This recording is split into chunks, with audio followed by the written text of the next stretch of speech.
Okay, we're going to take a look at Objective 1, which is over Chapter 21. This is going to discuss the lymphatic and the immune system. So the little video there that you can watch, the little animation, is showing you a white blood cell attacking cancer, specifically a natural killer cell. So let's just kind of go through the objectives real quick for chapter 21, since this is the first objective. So we're going to take a look at two different systems in this chapter, the lymphatic system and the immune system. So before we get started with objectives 3, 4, 5, 6, and 7, we need to discuss objectives 1 and 2. So we need to discuss the function and components and anatomy of the lymphatic system. We also need to discuss that same thing regarding the immune system. So objective 1 is actually a pretty lengthy objective. There's also word bits. These are all of the things to know document on the Moodle page. So let's take a look at objective 1, which covers the basic structure, function, and components of the lymphatic system. Like I said, this is a pretty fairly lengthy video, so I apologize in advance for that. So the lymphatic system is similar to the circulatory system in that you've got a bunch of vessels, cells, organs, which is carrying fluid. And it's actually, the lymphatic system is carrying that fluid to the bloodstream. So that's actually where it's going. Its job is going to be to filter pathogens from the blood. And I was going to change this up just a little bit. There we go. Kind of get a laser pointer going there. So the lymphatic system is going to take the fluid, which is called lymph, to the bloodstream. So what you're seeing here in this image, you're seeing the green, which is representing the lymphatic tissue. And of course, you should recognize the circulatory components, which are the red arteries as they turn to blue veins. And you can see the lymphatic vessels all intertwined within there because, again, the lymphatic tissue is picking up that excess fluid that's being dumped out of the capillary. And it is going to take it and dump it into another location in the bloodstream. So there's several videos for you guys to watch if you just need a little help with the overview, and I've got them embedded within this PowerPoint. So functions of the lymphatic system. Its job is to drain body fluids. So it's going to drain the body fluids basically from the capillaries. And, you know, the fluid that leaves the capillary, remember 90% goes back into the capillary, 10% stays in the tissues. Well, what happens to it? Well, some of it drains into the lymphatic system, and the lymphatic system is going to then return it to the circulatory system. Now, the higher the pressure you're going to have, the more capillaries are going to leak that fluid. That fluid is going to accumulate plasma, okay, into the interstitial space, which at this point it's called interstitial fluid. It's the same as the plasma. It's just not in the bloodstream anymore. So once the plasma leaves the bloodstream, it's called interstitial fluid. Now, that interstitial fluid is going to enter, not again, some of it ends up returning to the capillary, but some of it ends up staying in that interstitial space. The 3 liters that remains in that interstitial space is going to enter the lymph vessel. Now, that interstitial fluid, once it enters the lymph vessel, we're going to call it lymph fluid. Same fluid, plasma, interstitial fluid, lymphatic fluid, all the same fluid. Then it's going to return white blood cells to the circulatory system. So white blood cells that left the circulatory system are going to re-enter circulation by first entering into the lymphatic system. If you've got a cut or something like that in your skin, the white blood cell has to undergo a process called diapedesis, which is the white blood cell leaves the circulatory system. It's in the blood. You've got red blood cells, white blood cells, platelets. Well, the white blood cells, they have to go after the pathogen. Well, so the pathogen's not always in the bloodstream, so sometimes it has to leave the bloodstream and get into the tissues and go fight off the bad guy. When it does that, it exits the capillary through a process known as diapedesis. Well, the white blood cell needs to return back to the circulatory system. So how does it get there? It gets picked up by the lymphatic system. It enters the lymphatic system. And then the lymphatic system dumps lymph back into the circulatory system. So that's how it returns the white blood cell back to the circulatory system. And the lymphatic system is also involved in the transportation of dietary lipids, which are fats, and fat-soluble vitamins. Vitamin K, vitamin A, vitamin D, and vitamin E, KADE, KADE. Those are your fat-soluble vitamins. You're going to learn more about that in the digestion and nutrition chapter, but fats can't just travel through the circulatory system. Fat doesn't like water. Your circulatory system has a lot of water, so it's first going to enter the lymphatic system. Now, your proteins, your carbohydrates, they're going to enter the bloodstream right away. So you're going to pull them out of the small intestine. They're going to jump right into the bloodstream and float around and do what they need to do. Now, fats, however, don't do that. So when you eat your hamburger, the fat part of that hamburger in the small intestine doesn't go into the circulatory system. It enters the lymphatic system first. But where does everything in the lymphatic system end up going? Back into the circulatory system. So it is going to get to the circulatory system eventually, just not right away. Okay, so I've tried to organize this as best I can because this is quite a lot. So we've got our four main components of the lymphatic system: the lymph, which is the fluid, the lymphatic vessels, which are very similar to veins from the circulatory system, cells, what cells are you going to find in this lymphatic system, and then tissues and organs of the lymphatic system. So each of these are actually hyperlinked, so you can go straight to lymph in the PowerPoint or the lymphatic vessels in the PowerPoint if you need to. I'm just going to scroll through, but if you needed to, as you're studying, go to a specific portion in this PowerPoint, you could click the hyperlinks there. Okay, so we're first going to take a look at lymph. So I've tried to organize it. See, number one is lymph, so number one is lymph. So this way it kind of keeps you on track so you can kind of follow what's going on. So what kind of things travel in the lymphatic system? Well, you're going to find things like cells. You're going to find things like fats from your diet. Think about something that you've eaten that contained fat. Well, where did it end up going? The lymphatic system. So fats are going to be found in the lymphatic system. And your fat-soluble vitamins, such as vitamin K, vitamin A, vitamin D, vitamin E. Again, fats are going to be in the lymph. Very similar to plasma, serum, interstitial fluid. Very, very similar. So what you're seeing over here in this picture, again, this is not something that we're really never going to discuss again. This information is going to definitely come back in the digestion and nutrition chapter. So you've got these fat molecules here, and fat likes other fat. Fat does not like water, so it tends to stick together.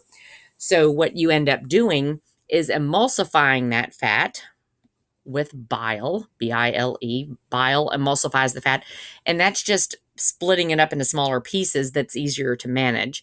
That emulsification is going to form these little micelles. They're going to go in through the cells of the small intestine, and they are going to, again, this is fat. It's not going to enter the capillary. It's going to go straight into the lymphatic system, which is represented in green. So when you see green, it typically is talking about the lymphatic system, where reds and blues are usually dealing with the circulatory system.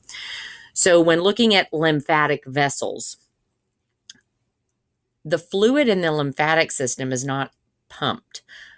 Blood in the circulatory system is pumped. That's how it gets from point A to point B throughout the body. Well, if these lymphatic vessels, if there's no pump, like you see here with the heart pumps the blood around the body. Okay, and back to the heart again. That's the job. But if the lymphatic system doesn't have any pump, how does it get around the body? It does so by the contraction of skeletal muscles. So you just moving all the time, going from point A to point B physically, the contraction of those skeletal muscles helps pump the lymph around the body. So really your skeletal muscles act as a pump for the lymphatic system.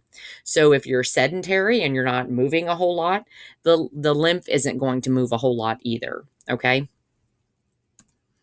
Now, the lymphatic vessels also have something similar like veins have. They have these one-way valves in the vessels, and that is to keep the lymphatic fluid moving in one direction. It's to keep it moving towards the heart.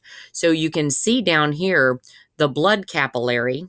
You also have lymphatic capillaries all intertwined. Again, the lymphatic system is green, the circulatory system is red and blue. So the fluid is going to leave the blood capillary, enter the lymphatic capillary, follow the black arrows. Those lymphatic vessels are going to get bigger and bigger and bigger, and they're going to need these one-way valves to keep this fluid, this lymphatic fluid, moving, guess where? Towards the heart. So it's going to enter into the circulatory system right before it goes through the heart. So lymph flows, kind of like what we just said, from the lymphatic capillaries through lymphatic vessels and is then dumped into the circulatory system by these lymphatic ducts, which is located around the jugular and subclavian veins in the neck, which are going to then dump into the superior vena cava and enter into the heart. So the next component of the lymphatic system that we have here are cells. Now I'm going to tell you all the reason why lymphatic system and immune system are put together in a chapter, which this is a ton of material. A lot of this is overlap, and you're going to see, guess what the cells are that are found in the lymphatic system? Lymphocytes. You guys remember what lymphocytes are? It's a type of white blood cell. So be careful. White blood cells are called leukocytes. Leuko means white. So a type of white blood cell, there's many types. Lymphocytes are a type of white blood cell. Lymphocytes are involved in getting rid of infection and disease. They respond to invading pathogens. They respond to foreign proteins, and they eliminate the threat. So they get rid of it. The thing is, there's all other kinds of cells in there as well in the lymphatic fluid called phagocytes, and these guys are pretty nonspecific. They just gobble up anything that's bad. Lymphocytes, however, are pathogen specific. So it's not just any old pathogen. It has to be one they recognize. So that's the difference. Do you remember when we were talking about leukocytes in lab? White blood cells, and we use the phrase never let monkeys eat bananas, and that was to remember the order of the type of white blood cells found in blood. So N was neutrophils, L was lymphocytes, M was monocytes, E was eosinophils, B was basophils. Well, we're talking about the lymphocytes, so they are the second highest in number found in the bloodstream, and there are several types of lymphocytes. They do have a long lifespan, 4 years to 20 years, because they're pathogen specific. So once they learn how to fight off a pathogen, you kind of want them to stay around for a while. So if you encounter that pathogen again, they know how to fight it off. So you don't want them to learn and then die and never, then you kind of like wasted all your time. So you need them to stay around. So T cells are thymus-dependent cells. Do you remember that thymus gland that we talked about? The thymus gland, which is an endocrine gland, its job is to secrete thymosin, which is the hormone, and that is involved in T cell maturation. Okay? Now, B cells, another type of lymphocyte, these come from bone marrow. So if you can remember, T for thymus, T cells, B for bone marrow, B cells. That might help you remember where these things come from. And then the other one, which we haven't talked as much about, haven't mentioned as much about, are called NK cells, also known as natural killer cells. When you're looking through the microscope and looking at the never let monkeys eat bananas and trying to count how many lymphocytes there are, you can't look at the lymphocyte under the microscope and say, oh, that's a T cell, or oh, that's a B cell, or oh, that's a natural killer cell. You just know it's one of these three types of cells if you've identified it as a lymphocyte. There's a little picture here that just kind of helps you start thinking about what B cells and T cells actually attack, what kind of cells. So B cells attack invaders outside the cell. So anything that's, floating in the plasma or something like that, they're going to get. Where T cells affect your body cells that have been infected with a foreign pathogen. Pathogens don't just float about in the plasma or hang out in the tissues. Some of them infect your cells. So you have B cells that deal with anything that's not inside of a cell. And then you've got T cells that go after foreign particles that have invaded your body cells. So that's kind of their job there. Just a little thing to kind of help out a little bit. So you can see, because this is a type, lymphocytes, which is found in the lymphatic system, is a type of white blood cell, you can see how the overlap of the lymphatic and immune system is a factor here, which makes it a little confusing. We've shown this picture before. So we pretty much stayed over here on the left-hand side of the picture when we were talking about blood. We talked about the red blood cells, erythrocytes. We talked about platelets. And then we talked about the main types of white blood cells found in blood: basophils, neutrophil, eosinophil, monocyte. And then we said, oh yeah, and there's also these lymphocytes over here, which come in several classes. You've got your T lymphocytes, your B lymphocytes, and your natural killer cells. These come off of a different stem cell line. Okay. So we did mention them. We just didn't talk a whole lot about them. Now, just to start a little bit talking about T cells, what are T cells? Most lymphocytes that you're going to find are actually T cells. So if you had to put them all in buckets and say, here's my lymphocytes, let's divvy them out and figure out who's a T cell, who's a B cell, and who's a natural killer cell, the majority, or your bucket's going to be bigger, the one that was listed as T cells. They're responsible for what's called cell-mediated immunity. That's basically saying, remember we said T cells attack or target pathogens that have invaded your own cells. So it's cellular immunity. There are receptors on T cells which help with this. You've got a T cell receptor here and another receptor called a CD4 receptor, which we'll talk about more when we get into the immune system part of the chapter. Just kind of foreshadowing a little bit. So again, what is cell-mediated immunity? Again, we're going to talk about this when we get into the immune system, but you've got what's called the humoral immune response, and you've got the cell-mediated immune response. So cell-mediated immunity is going to defend against pathogens that are inside the cell. Okay? So antigens displayed by infected cells. So your cells have been infected by a pathogen, and the T cells are going to come to the rescue. Now, humoral immunity is going to defend against pathogens that are outside of the cell, and that's going to be your B cells that do that. Okay. And then it just so happens that your B cells and your T cells communicate with each other. So the B cells want to know what the T cells are doing. The T cells want to know what the B cells are doing. And who's the little guy that kind of puts these two responses together, that kind of lets both sides know what's going on? It's called a helper T cell. So these guys right here keep the communication lines active between your humoral and your cell-mediated response. So again, oh my goodness, you got types of T cells here. So you've got these cytotoxic T cells. These attack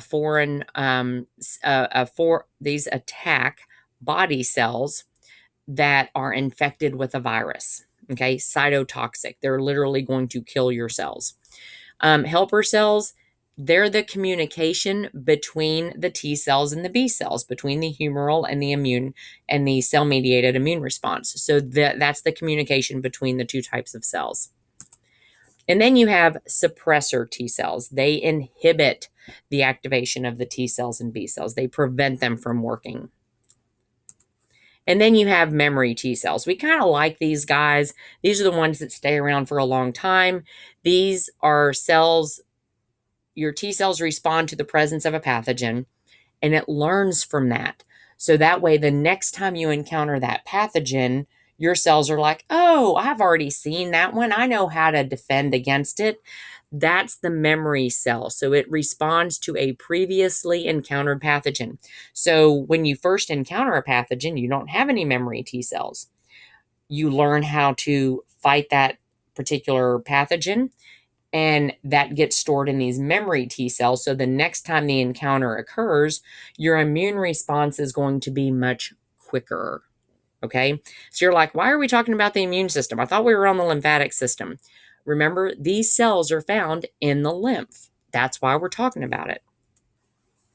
Cytotoxic T cells, kind of cool the way these things act. So the cytotoxic T cell binds to the infected cell. So you have your infected cell here. These triangles represent the pathogen, meaning it's foreign, it's not supposed to be in there. And so what the infected cell does is it takes part of that foreign particle and displays it on its surface. So it says, hey, y'all, I'm infected. I've got this foreign particle in me, and this is what it looks like. So the cytotoxic T cell, the one that recognizes that foreign antigen, comes along, binds to the infected cell, and it's got all these particles inside that cytotoxic T cell. They're called perforins.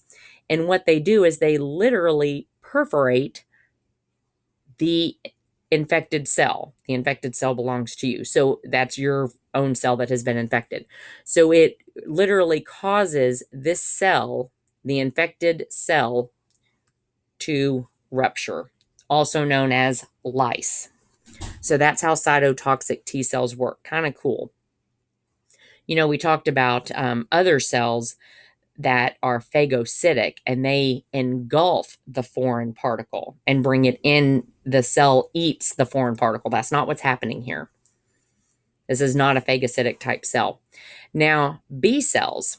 B cells, again, make up a little bit less. I'm not going to ask you the percentages or anything like that. Just they're not as much as T cells. B cells are going to differentiate into plasma cells, which means B cells are going to turn into plasma cells. Now, plasma cells have an interesting job. Their job is to secrete these things called antibodies. Antibodies are proteins that's found in the plasma. Antibodies are soluble proteins, meaning they dissolve in the plasma. These soluble proteins or antibodies are called, also known as immunoglobulins. That's a big word.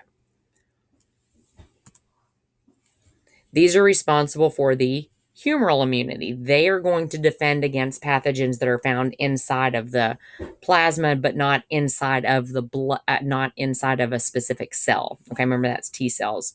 B cells are outside of the cell. T cells deal with pathogens inside of the cell. Okay, so what happens is we maybe have this virus here that has these antigens. You've got a B cell that is going to recognize that antigen, and it's going to become activated. It is going to turn into a memory B cell. We're going to save that for later in case we ever encounter this pathogen again. And then it's going to turn into a B cell. Now that B cell is going to form what's called a plasma cell. So it's going to start making all these antibodies.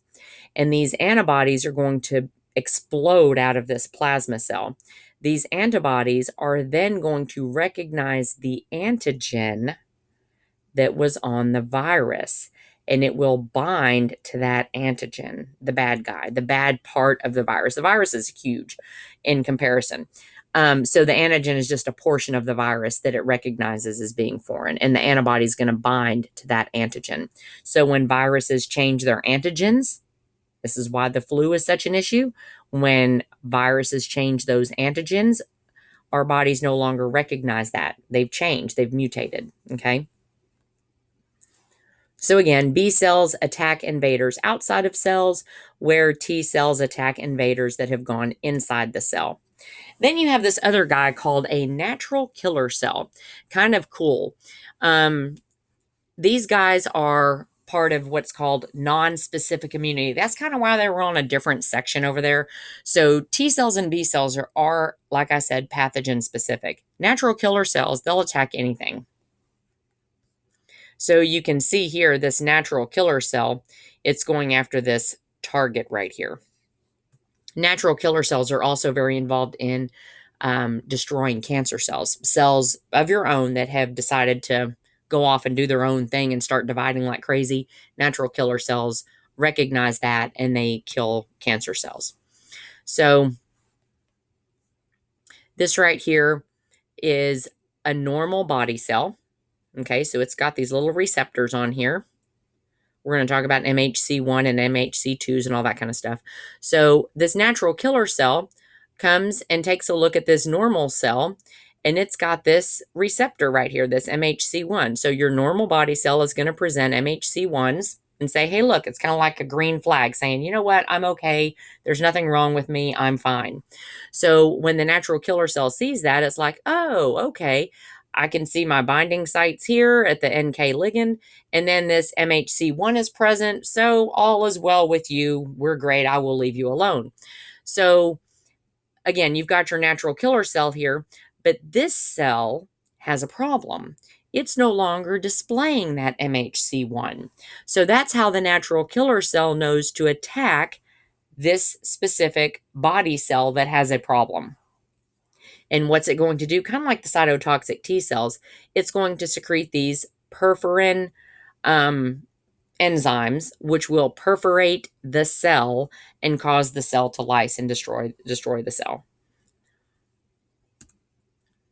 Okay, and the last category of the lymphatic system that we're going to talk about are tissues and organs. So these are also hyperlinks. That's why they look kind of weird colored right here. Primary lymph tissues is a hyperlink to the primary lymph tissue part of the slideshow. And then we've also got red bone marrow, which is a hyperlink, and the thymus gland, which is a hyperlink. So when we're talking about lymphatic tissues, there's actually two kinds. You have your primary lymphatic tissues and your secondary lymphatic tissues. Well, what does a primary lymphatic tissue do? This is where lymphocytes, T lymphocytes, B lymphocytes, natural killer cells, are actually formed and mature. Now, we said the red bone marrow is where we're going to get B cells, and then the thymus gland is where we're going to get T cells. Okay, so red bone marrow is where your B lymphocytes are going to form and mature. The thymus gland is where your T cells are going to mature. Now, you have these other glands, these other lymphatic tissues called secondary tissues, which, by the way, is also hyperlinked in the document. And this is where lymphocytes are activated and cloned. So they're not made here, they're just kind of turned on. So that way they know when they're supposed to go do their job. And there are several sites in the body that is known to be where activation occurs. The appendix, believe it or not, the spleen, the lymph nodes, lymph nodules, which is another word for tonsils, MALT, mucosa-associated lymphoid tissue, and BALT, bronchus-associated lymphoid tissue. So this is just where you're going to have a lot of lymphocytes, and as the blood passes through these areas, if it notices a pathogen as the blood is passing through, then those cells, those lymphocytes, get activated and cloned. So we can make more of them, and they can start going after the bad guy. But if the bad guy doesn't show up as it's passing through these different tissues, the white blood cells, the lymphocytes, just kind of sit there and hang out. They don't really do anything.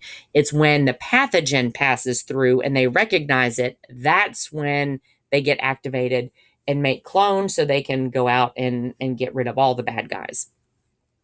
So again, each one of these is hyperlinked as well within the document. So if you wanted to, oh, what was lymph nodules again? You can go straight to it and without having to scroll a lot, because again, this is pretty involved. So let's take a look at red bone marrow first. We're going to look at the primary lymph tissues. So red bone marrow, if you remember, is going to be where blood cell production occurs. Okay, so remember, you've got two types of bone marrow. You've got the red and the yellow. The red spongy bone is where you're going to see a lot of stem cells, where you're going to make new red blood cells, new white blood cells, new platelets.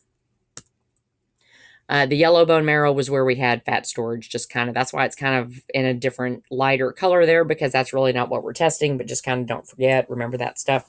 Now, We said bone marrow is involved in B cell.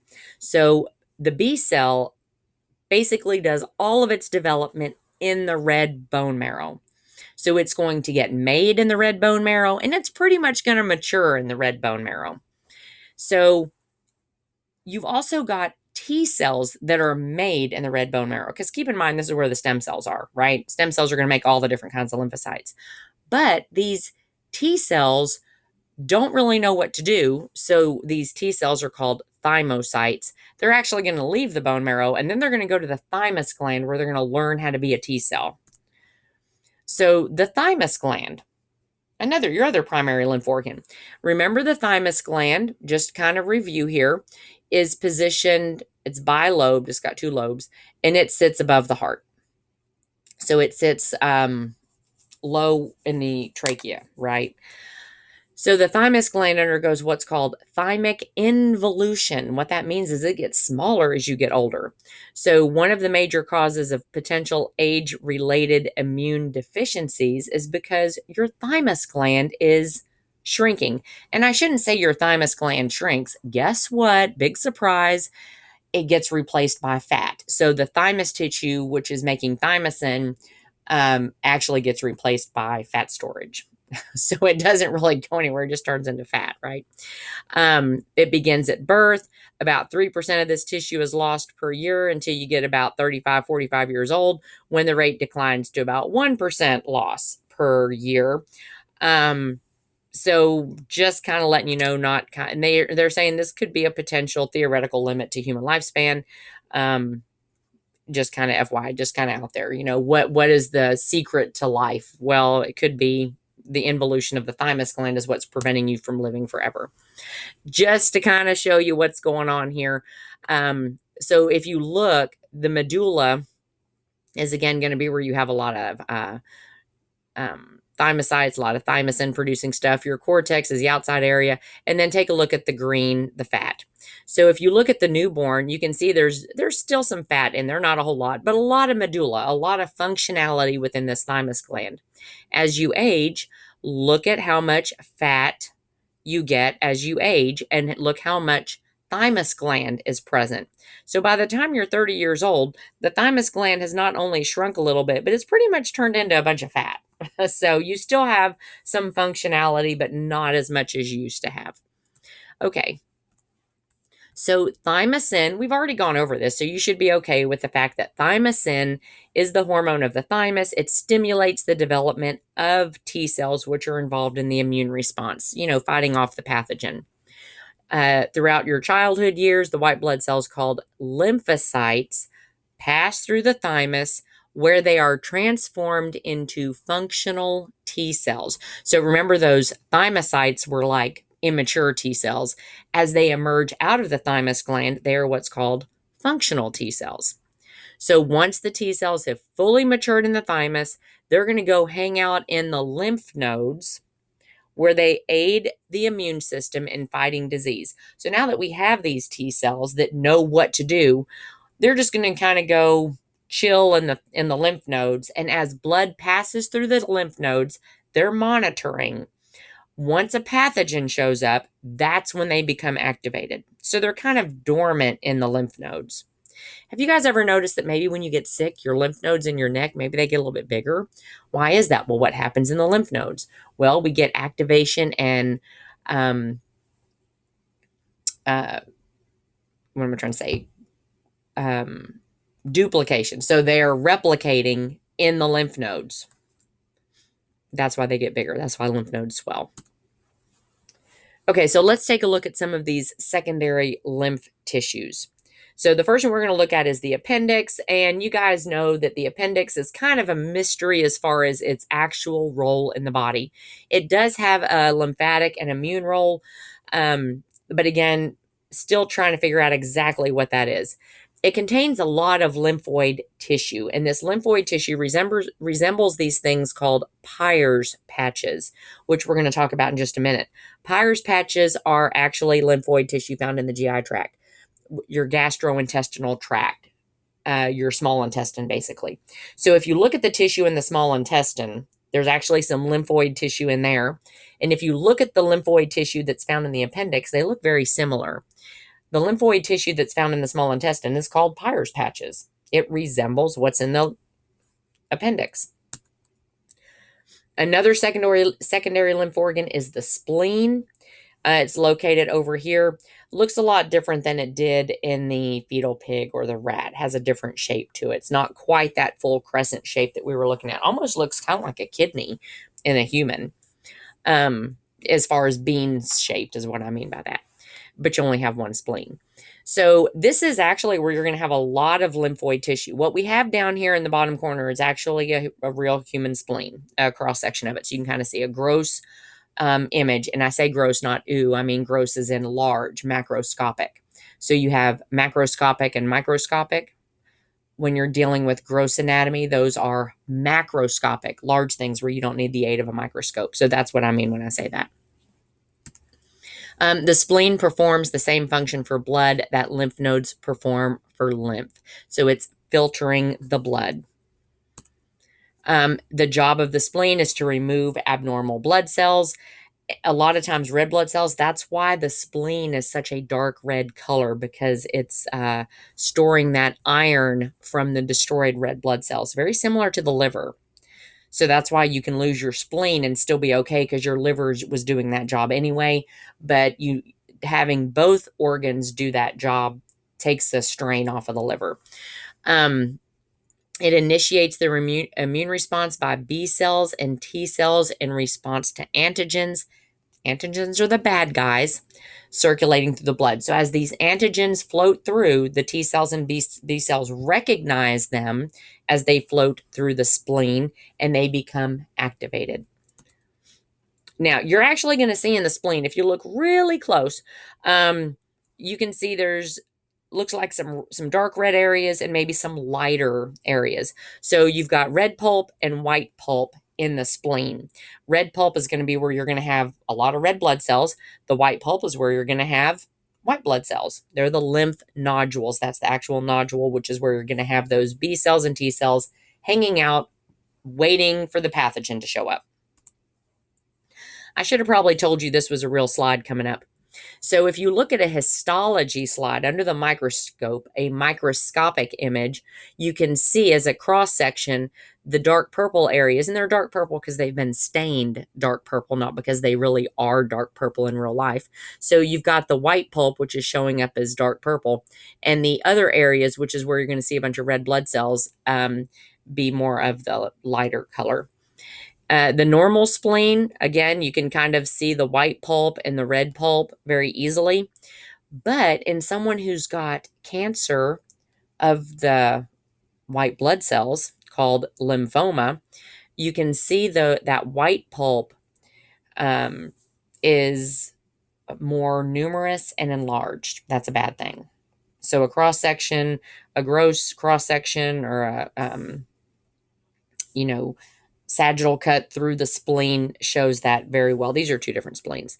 They both have what's called Hodgkin's lymphoma. Hodgkin's lymphoma is a type of cancer of the white blood cells. Specifically, the B cells are affected. Okay. You don't have to know that. That was just kind of if you wanted to know. Another lymph organ we're going to talk about are lymph nodes. And you can see in this image here, there's lymph nodes throughout the entire body. You can go through and classify all the different kinds of, everywhere. We're not going to worry about that. I think we did 3 or 4 different lymph nodes areas for our lab test at one time, but we're not going to worry about all the different places. But they're everywhere. So their job is to remove the debris and pathogens from the lymph. So it's got an accumulation of lymphocytes there, and as the blood passes through, when a pathogen is recognized, it will get rid of it. Small bean-shaped organs throughout the lymphatic system. And if you were to actually count them, you got a bunch, like 500 to 600. So there's like a lot of lymph nodes. This is the structure of a lymph node. Kind of looks like a bean. Again, kind of looks like a bean. So you have blood. I shouldn't say blood. You have lymphatic fluid. Again, keep in mind what that is. It's plasma, right? It came from the blood. That's why I've been mistakenly saying blood this whole time, because it's the plasma part of the blood, which is where you're going to find antigens and things. So the fluid flows in through what's called afferent lymphatic vessels. You've also got your T cells and your B cells hanging out in the lymph node.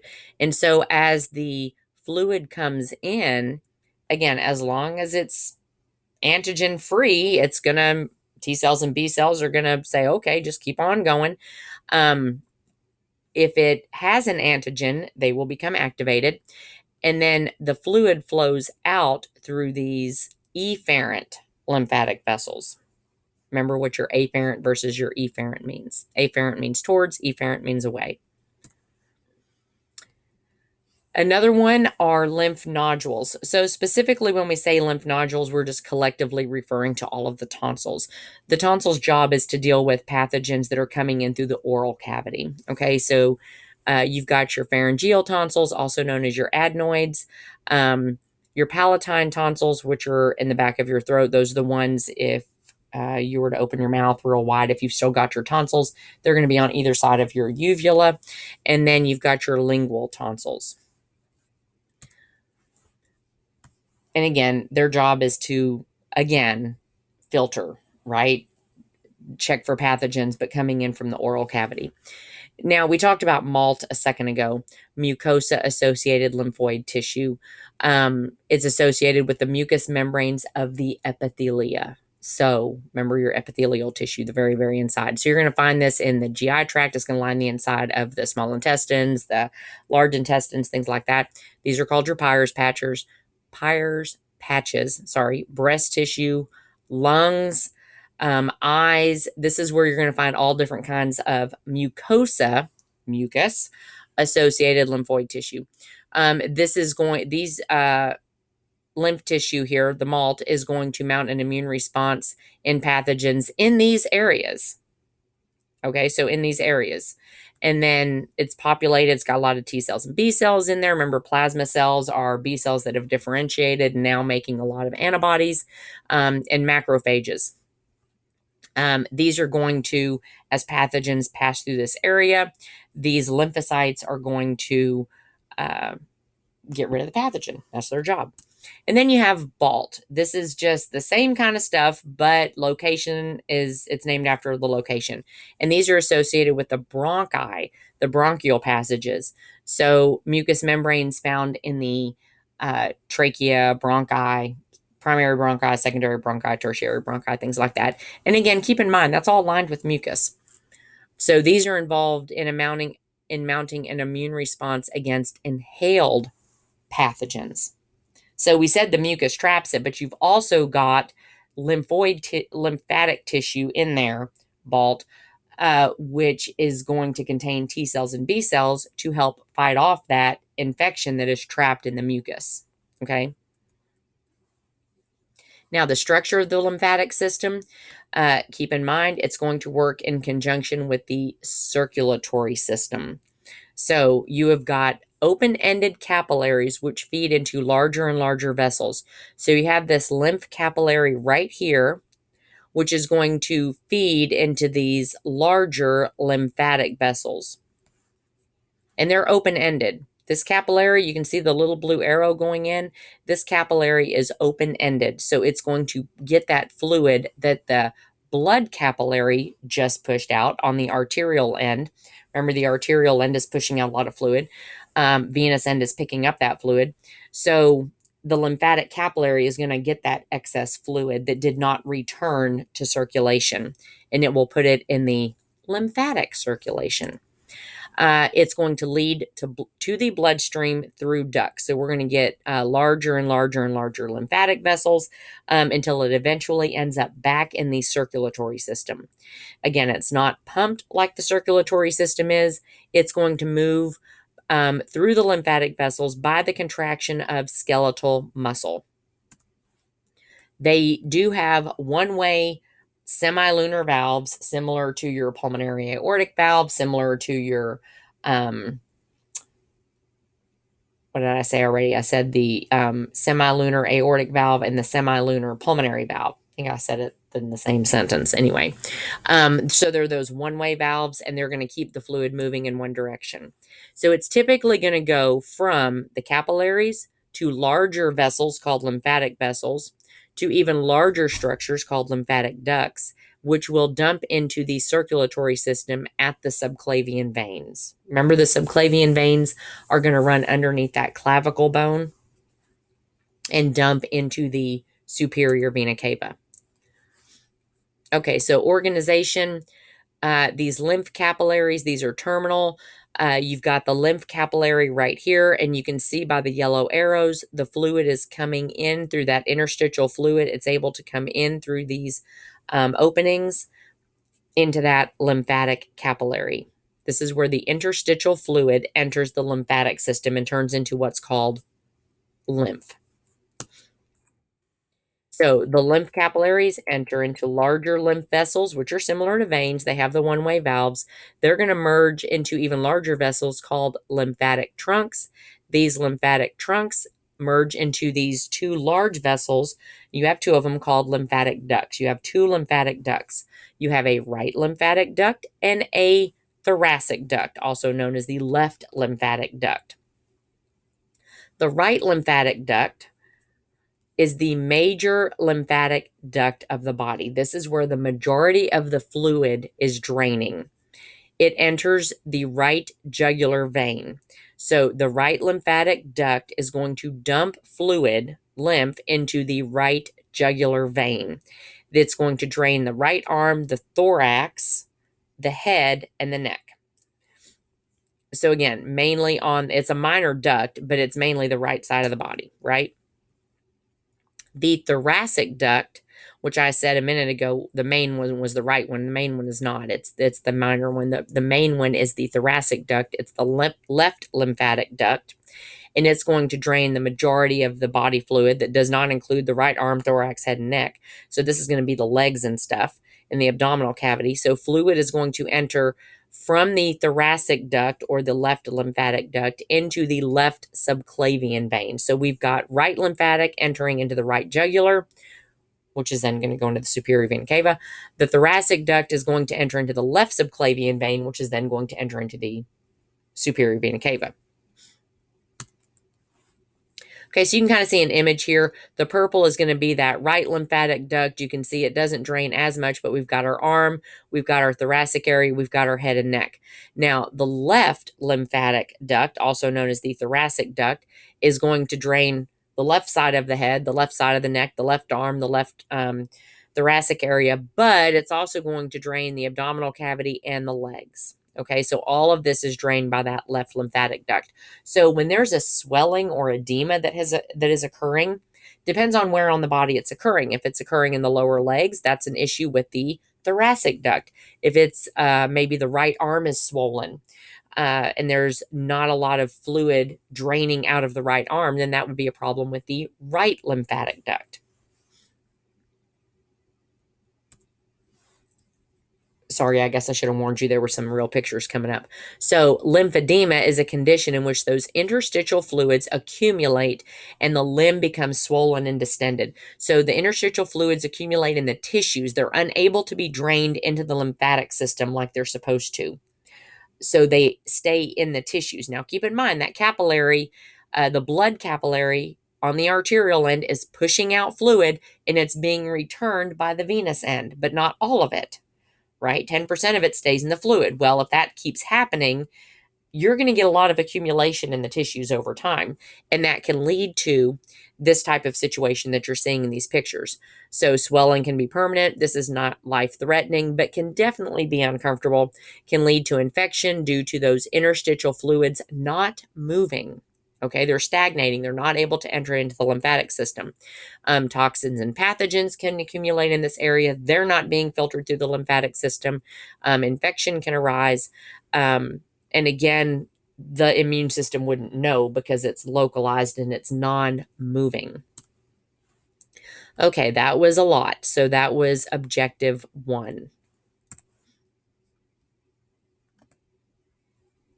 Whoops, I'll get to the right screen in a minute.